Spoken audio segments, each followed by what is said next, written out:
a gente olha para o Mário de Andrade, em 1917, Mário de Andrade era um jovem de 23, 24 anos, se não me falha a matemática. Ele nasceu em 1893.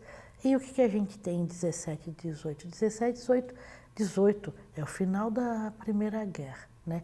Em 1917, o Mário de Andrade escreve o primeiro livro dele de poemas, que é Uma Gota de Sangue em Cada Poema, né? Em 18, quando termina a guerra, toda a humanidade está bestificada, está basbaque com o poder de destruição do homem, a maneira como o homem conseguiu destruir não só a si mesmo, como destruiu tudo aquilo que lhe era caro. Os bens materiais, todos foram destruídos sem perdão. Foi a primeira vez que o homem rompia com tantos protocolos de guerra e matava com armas químicas, fazia aquilo que popularmente a gente chama de puxar o tapete, fazia aquilo que popularmente a gente chama de jogo sujo na diplomacia. E quando o homem começa a se erguer daquele movimento, ele começa a se dar conta que se ele não cuidasse de reconhecer aqueles elementos que faziam dele um ser humano, aqueles elementos que faziam que ele pertencesse a algum local diferente de outro local, ele ia destruir tudo. E é então quando a gente tem esse movimento muito forte, muito marcado, de reconhecimento dos elementos populares. É nesse sentido que o Mário de Andrade começa a se aplicar, a entender o que fazia do Brasil ser o Brasil. Por que o Brasil era o Brasil e não era a Argentina, não era o Portugal? Por que o Brasil tinha as feições que tinha? Ele tem, então, um trabalho aplicado, um projeto, que é entender o Brasil a partir da maneira como o Brasil fala, e entender o Brasil a partir da maneira como o Brasil canta. E nisso, primeiro nessa esfera mais dilatada, que não entende muito a questão do urbano e não urbano, o Mário de Andrade começa a estudar a música popular, entendida aí numa esfera conceitual muito sem vínculos. E a gente tem esse período, que é meados da década de 1920, ele se aplicando então a esse ofício de recolher e reconhecer quais são as feições das músicas do Brasil. Então, através da correspondência, por exemplo, a gente percebe que ele pede para os amigos que os amigos mandem para ele músicas que são características daqueles lugares. Então ele fala assim, se você não sabe música, peça para algum amigo teu, peça para algum professor de música que escreva essas músicas e mande para mim. Então ele tem muito essa ideia de começar a colecionar para fazer um repertório de música. E então, na revista de Antropofagia, que é aquela revista que é fundada e dirigida pelo Oswald de Andrade, num dos primeiros números da revista de Antropofagia, ele vai se aventurar a escrever sobre uma melodia folclórica. Na verdade, ele não chama de melodia folclórica. Ele fala que era uma melodia que corria no interior de São Paulo, era uma melodia que corria em Araraquara, e ele conta a história dessa melodia. Essa melodia teria sido cantada por uma pessoa que aprendeu com um palhaço que chamava Veludo. Então o Veludo vai participar de 2 artigos que o Mário escreve para a revista de Antropofagia. E ele mais ou menos se aplica a estudar aquela melodia e a gente percebe que aquilo é o primeiro momento dele. Bom, ainda que a gente como musicólogos não percebêssemos aquilo, ele começa o primeiro pequeno ensaio com uma confissão, dizendo assim, não sou folclorista não, Sou mais é um ser apaixonado por tudo que faz com que o Brasil seja o Brasil. E ele então vai dizendo que aquilo é uma ousadia dele, ele vai estudar aquela melodia e ele diz assim que ele nem tem muito esse perfil de ficar 200 anos estudando a expressão do lagarto, mesmo como dizendo assim, não me confundam, eu não sou um estudioso, eu sou mais um aventureiro. Isso é 26. Bom, entre 26 e 35 acontece muita coisa.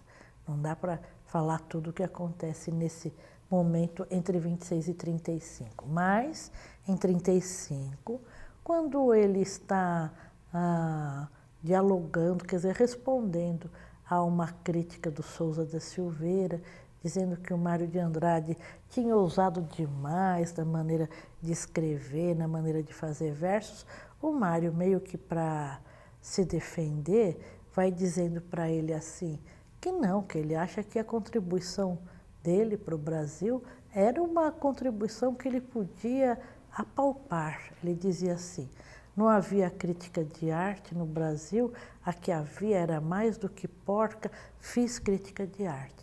Se não havia história da música no Brasil, fiz história da música. Assim, não havia folclore musical no Brasil, fiz folclore musical. Então, em 1926, de fato, aqueles 2 pequenos ensaios dele são inaugurais. Ele não se considera um folclorista.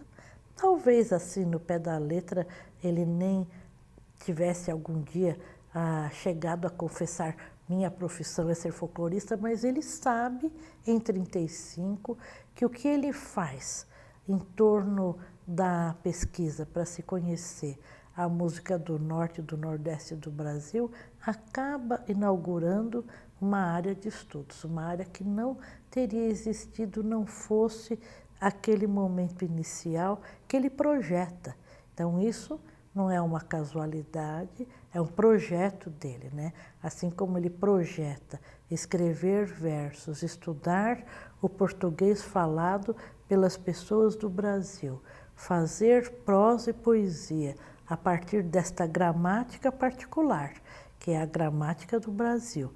Tanto é que ele faz uma obra chamada Gramatiquinha da Fala Brasileira, assim como ele traça esses projetos, ele traça também o projeto de vou estudar as músicas do Brasil, que é o que ele vai fazer então na viagem de 28, né? Então, entre 26 e 28, agora vou avançar novamente nesse momento que tem o Mário que estuda a poesia, tem o Mário que estuda a música e o folclore. O que tem? O Mário de Andrade faz uma primeira viagem ao norte, vai na caravana com a dona Olívia Guedes Penteado e 2 mocinhas. Ele faz aquela primeira viagem ao norte e quando ele se depara com a quantidade de material que ele tinha que recolher e a metodologia que era necessário que ele adquirisse, que ele incorporasse, que ele aprendesse para poder pesquisar, o que ele faz?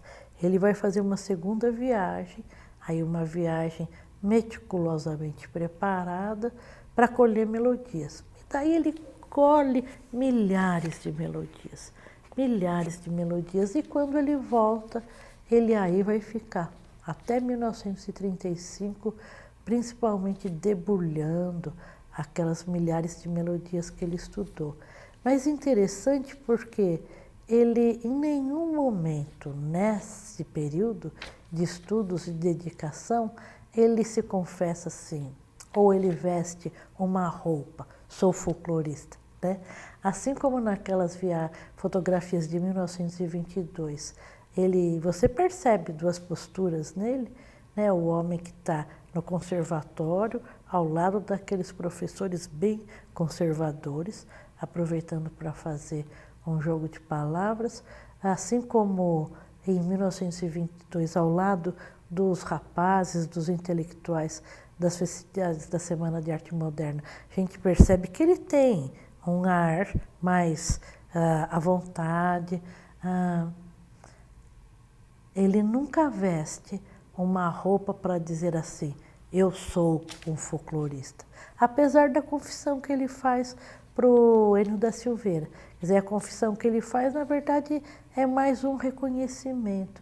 Porque talvez ele tenha mais do que entendido fazer uma pesquisa sobre folclore, ele tenha entendido a ideia de conhecer as características da cultura brasileira, mais do que fazer um trabalho de folclore, porque isso é muito pertinente à bibliografia que ele vai usando e que depois vai desaguar em tantas criações como o Clã do Jabuti, o Losango-Caque, o Amar Verbo Intransitivo, o Macunaíma, o ensaio sobre música brasileira. Então, são muito menos pesquisas de um folclorista do que as pesquisas desse intelectual que quer o tempo todo conjugar ou fazer versos e fazer música popular dentro do Brasil. E aí a gente precisa sempre voltar para considerar que esse fazer musical popular não tem nada a ver com a MPB, que depois da década de 1960 a gente vai entender. Então aqui o popular, o fazer versos tem muito mais a ver com a oralidade dessas manifestações, né? A oralidade da música cantada pelas pessoas em roda, a oralidade da poesia feita pelas pessoas que faziam pelejas, que faziam literatura que era impressa em folhetos, né? Então eu acho que esse aspecto é um aspecto que precisa ser retomado, sempre tendo em conta esse campo conceitual que para o Mário de Andrade não é sempre água muito clara, porque não era também a intenção dele ficar conceituando o que era o quê.